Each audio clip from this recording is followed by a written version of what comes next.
அன்பு சொந்தங்களே, மாலை வணக்கங்கள். இப்போ ஒரு விஷயத்தை பற்றி நான் பேசலான்னு நினைக்கிறேன். இப்போ தமிழ்நாடு சட்டமன்றத்தில் 2026 வரப்போகுது. அதில் பார்த்தீங்கன்னா தமிழ்நாட்டில் தனித்தொகுதிகள் ஒரு 44 தனித்தொகுதி இருக்குதுன்னு நினைக்கிறேன்.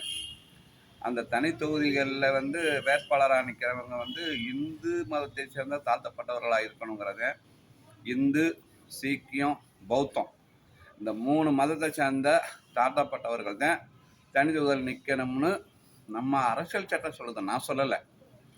அதை தற்போதைய உச்ச நீதிமன்ற தீர்ப்பு ஒன்று உறுதிப்படுத்துது. இதை தவிர, இந்த மதங்களை தவிர பிற மதங்கள் சேர்ந்த பிற மதங்களை பின்பற்றக்கூடிய தாழ்த்தப்பட்டவர்களுக்கு அந்த சலுகை இல்லை என்று அந்த தீர்ப்பும் சொல்கிறது, அரசியல் அமைப்பு சட்டமும் சொல்லுகிறது. அப்படி பார்ப்போமானால் தமிழ்நாட்டில் பரவலாக 44 தனித்தொகுதிகளில் நிற்கக்கூடிய பெரும்பான்மையான வேட்பாளர்கள் கிறிஸ்தவ மதத்தை சார்ந்தவர்கள் என்று பொதுவெளியில் விவாதிக்கப்படுகிறது, அரசல் புரசலாக பேசப்படுகிறது. அதற்குரிய சில சான்றுகளும் வலைதளத்தில் பகிரப்படுகிறது. அவை எவ்வளவு தூரம் உண்மை என்பது எனக்கும் தெரியாது, உங்களுக்கும் தெரியாது.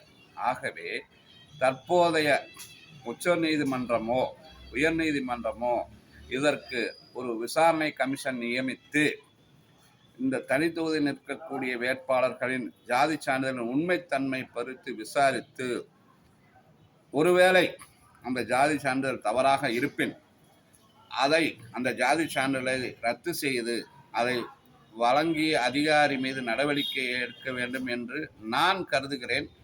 உங்கள் கருத்துக்கள் என்னவென்பதை பகிருங்கள் அன்பு சொந்தங்களே. நன்றி, வணக்கம்.